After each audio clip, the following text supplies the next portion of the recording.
Welcome to Tech News Briefing. It's Tuesday, September 12th. I'm Zoe Thomas for The Wall Street Journal. Today, opening arguments are set to be heard in a historic case between the Justice Department and Google. The DOJ alleges the tech giant has an effective monopoly over how people navigate the internet through its widely used search engine. For Google's parent Alphabet, a loss or any forced changes to its business could be costly. Search is the backbone of its advertising business, which brought in most of its $283 billion in revenue last year. The trial is expected to run through mid-November and will be decided by a U.S. District Court judge, who could order a breakup or changes to the way Google promotes its search engine. Our reporter Miles Kruppa is in Washington, D.C. for the start of the trial, and he joins us now. So Miles, can you just remind us briefly what the arguments for both sides are? In brief, the government is saying that Google has a monopoly in search, so it has about 90% of the market in search. And second thing is that it is using illegal means to basically maintain that monopoly, specifically by making these deals with companies like Apple, Samsung, to basically make it so that when you open up your web browser or your new phone, automatically direct you to Google. Google pays an estimated tens of billions of dollars a year to these companies for the right to do that. And the DOJ is basically saying this excludes competition. Smaller search engines can't pay these sums. Google's argument is basically there is no case here because it is still very easy to switch to other services. These contracts, Google argues, aren't exclusive and they are not exclusionary. They are merely a way for Google to promote its search engine like a cereal brand would promote its goods on an eye-level shelf in the grocery store. So Kent Walker, who's Google's chief legal officer, was instrumental in the 1990s Microsoft antitrust case. So was Susan Creighton, who's the outside legal counsel. I want to talk about how that experience is going to inform this case.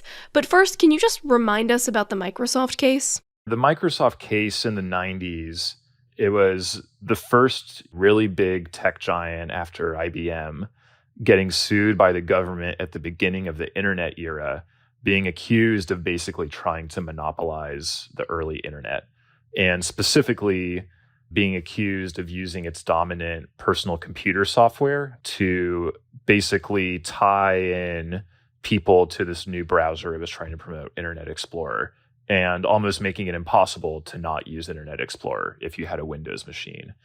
A judge eventually found against Microsoft, and then on appeals, they eventually settled and agreed to change some business practices.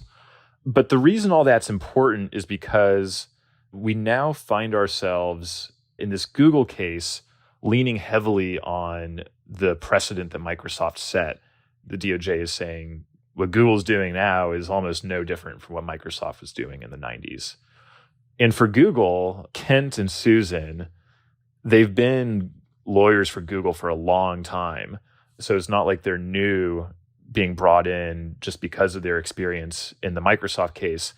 But clearly, they have this sort of firsthand knowledge of how an argument can be wielded against a tech company, an antitrust argument. And in effect, they sort of know how the weapons were built that the DOJ is trying to use against them. And that's going to be sort of one of their tactics for how they try to unravel this case is we know what exclusivity looks like. We know what exclusionary looks like, and what Google is doing is not it. Explain that to us a little bit more. How do we expect Walker and Creighton to use their experience to frame Google's argument? Yeah, I mean, I saw it when I was interviewing Kent in the Google Mountain View offices. I mean, he drew a direct through line from his work at Netscape to Google.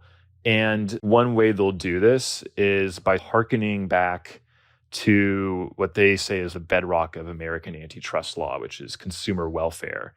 This is now sort of hotly debated whether consumer welfare should be the number one concern of American antitrust law. But in Google's eyes, that is still the dominant framework. So the way they argue this is At Netscape, when we were challenging Microsoft in browsers, we were all for consumer choice. And now at Google, they say, they are still on the side of consumer choice. The way they've structured these agreements, you can switch. And they say they're only making it easier for people to get Google's products who want to use Google's products. And the DOJ, how is it expected to respond to that? The DOJ is leaning heavily on this idea that even if these agreements aren't exclusive, they are quote unquote de facto exclusive. Basically, even if it is easy to switch, very, very few people end up switching for various reasons. So what kind of precedent could we expect this case to set? I view it as really a test of how antitrust laws can evolve now that we're a few decades into the internet. So Microsoft was a very early internet case, but now many antitrust experts would argue we're in almost a new era of the internet where apps like Facebook or Google and YouTube can have dominant monopolies in their own markets. And so this is, in a way, a really big test of whether American law accepts some of these new arguments that are being made. All right, that's our reporter, Miles Kruppa, who's going to be watching the start of the case for us. Thanks for joining us, Miles. Thanks, Zoe. And that's it for Tech News Briefing. Today's show was produced by Julie Chang with supervising producer Melanie Roy. I'm Zoe Thomas for the Wall Street Journal. We'll be back tomorrow. Thanks for listening.